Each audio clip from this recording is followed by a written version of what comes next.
Cowboy Jim here again. Family memory situation being as it is, I should have included one other little tiny tidbit that, but I don't know how to edit. I don't know how to add on to a video, and perhaps I'll tweak to that idea one day. Anyways, back about 97, 98, might have been, whatever, doesn't matter. I was attending a church. I attended church for a long time. The best church I ever attended, there were about 7,000 people attended that church in Calgary. It was kind of at the center of things, and for churches, it really was. It truly was fantastic. Preacher, unbelievable. Best preacher I ever heard. Billy Graham. He wasn't a preacher as much as he was an evangelist, and a lot of the other heroes of the faith that I grew up listening to, some fantastic, and some not quite so. But anyways, nonetheless, them's the breaks, eh? And anyways,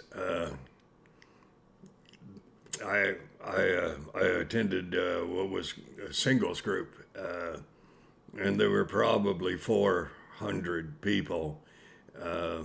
Most I ever saw at any Friday night get together. Just a great way for single people to get out for an evening and that sort of thing. And probably was about 150 people at a time. And one of the I think 7 or 8. I'm thinking that's how many assistant pastors there were. But the one guy, he was in charge of the singles group, and he said one night, he said, he's standing beside me. We're singing, and we're watching the praise and worship team up at the front do their thing and leading everybody, and it wasn't kumbaya, but it's kind of a good thing. And he said, I'd like you to join that praise and worship group. And I said, well, you've been standing near enough to me, you know I can't sing. Oh, he says, I know you can't sing. And he says, but I don't want you to sing. He says, I want you to lead the praise and worship group. And I said, but I can't sing. He said, that's not why I want you to lead them. He said, I want you to lead them so that you can bring them together. And I thought, I know how to do that. And I had prayed all my life, God, if you could just give me the ability to sing. And I knew I had the ability to talk. Always knew that. I never really thought that was a gift. Although I should have gifted the gab. Kind of grew up around that. Anyways, so I did.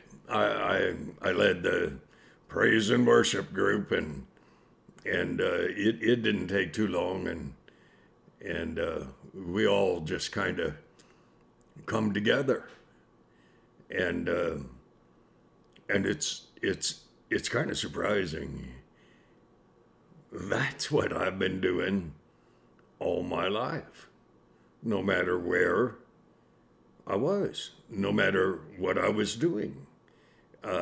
Running haul truck,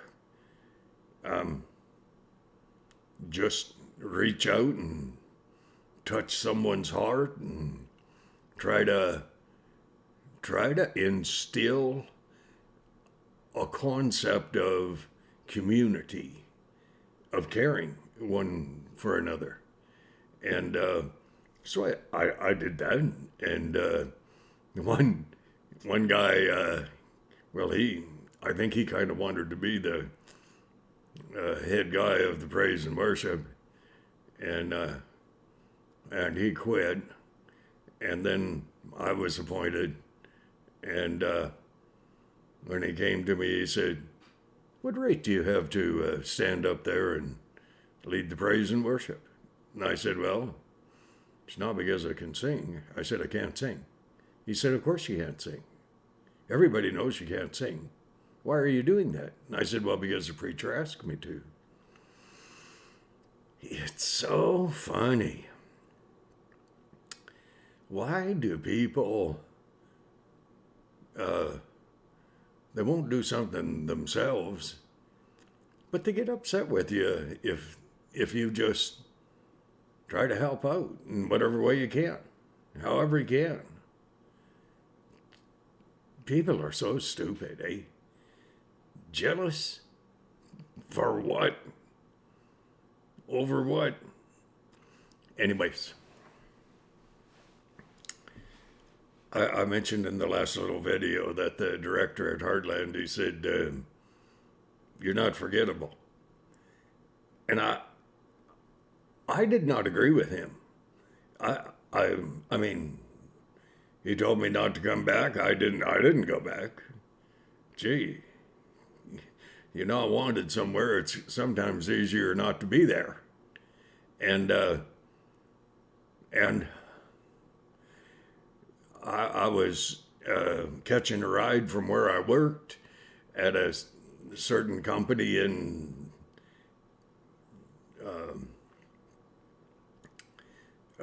first large mine north of Fort Mac. And so you'd catch the bus at the heavy civil laydown, and you would ride out to where you would catch another bus that would take you the 400 feet out to the main gate and drop you off. And I got off the one bus and from the heavy civil and walked over to the bus that would take you out to the main gate so that you can catch your, fire the old Dodge up and run into town.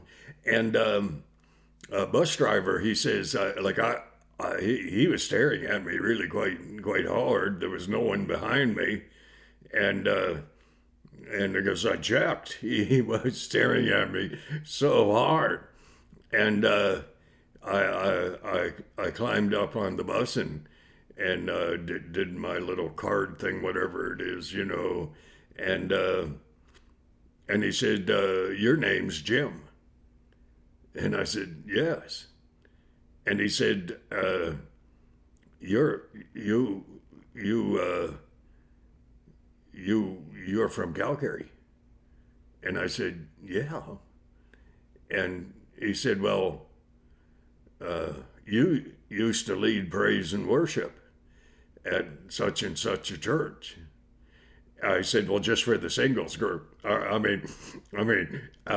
Not up on the big stage, 2,700 people sitting in the audience." And no, I said, "Not there, not that one." And he said, "I know." And I said, "Well, how do you know?" Well, he said, "You're Jim." And I said, "Okay." And I said, "That is, I think at the time it was like 22 years before. 23 maybe, perhaps." And he said, "But," I said, listen, help me here." I said, "Brother," and he was a member of that singles group.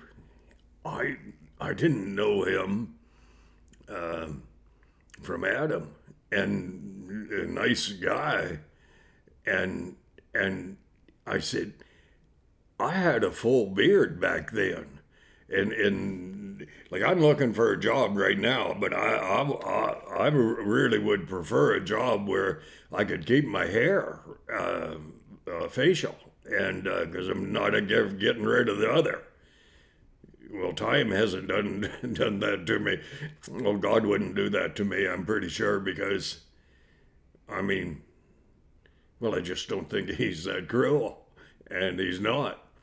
And I said, but brother, how do you remember me when you never even saw me before without a full beard? And he said, he didn't know. But he said, I know that you're the guy that used to lead praise and worship. And I think about that, and I think, it is astounding, eh? You might think you're just kind of riding with a G alone, and really you're not. There are people who notice the fact that you exist, that you're part of something that's bigger than just you, and I like that. It would behoove a person to remember that behaviorally, uh, how we live our lives, and how many people remember me for something less than really, really, really good. I mean, a few guys in restaurants over the years speaking to the ladies they were with in a manner that was considered, by me at least, to be impolite, and I did leave a lasting impression on them. And I'm not sure altogether that it was a good one, but I left one, and you leave one, and I'll continue to leave lasting impressions. And yet it was important to me that perhaps something I've said, or I'd like to say did, um, but I think the correct way of saying that is something I have done, uh, will be remembered as being worthwhile. In that little mine, I waved at every single person every day for 8 months straight. I want you to know the changing seasons give you a pretty cold arm, okay? And every now and again, I would get a truck with a crank on the stupid window. And that really was not good, because with a power window, you could get the thing down quick enough when a truck was coming towards you. And I just waved to everyone. And one day getting out of my truck, I watched this pretty little girl walking towards me, and she just started to smile. And I nodded hello to her, and I went into the store and I got what I was getting, and I came back. She was still sitting in her truck, which happened to be right next to mine with a space in between. And I come out of the little store, and her window, passenger side, starts going down, and she says, "Excuse me," and I said, "Yes," and I said, "How are you?" Oh, she says, "I'm good."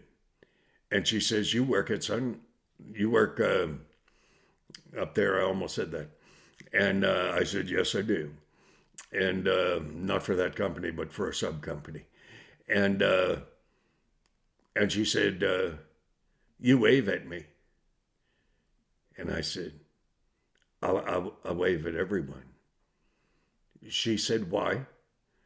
I said, because I want you to realize, and every other driver in the mine, I want you to realize that I notice you, and that this old rancher uh, can smile at you and make sure that you know that to me you're important. And she said, every day she would go to work, and she and her mother had talked about the old rancher, the old cowboy, who waves at everyone. And I thought, in life, well, I was told um, by a family member, go to work, put your head down, don't smile at anyone, don't talk to anyone, blend in, and you'll last longer. And people won't try to get rid of you. And I thought, I am my own man, and my employer can tell me anything they want, and I'll be absolutely obedient to it. But under this hat, I'm going to behave the way I believe that I should, and I do. I try. I do try. Trust me.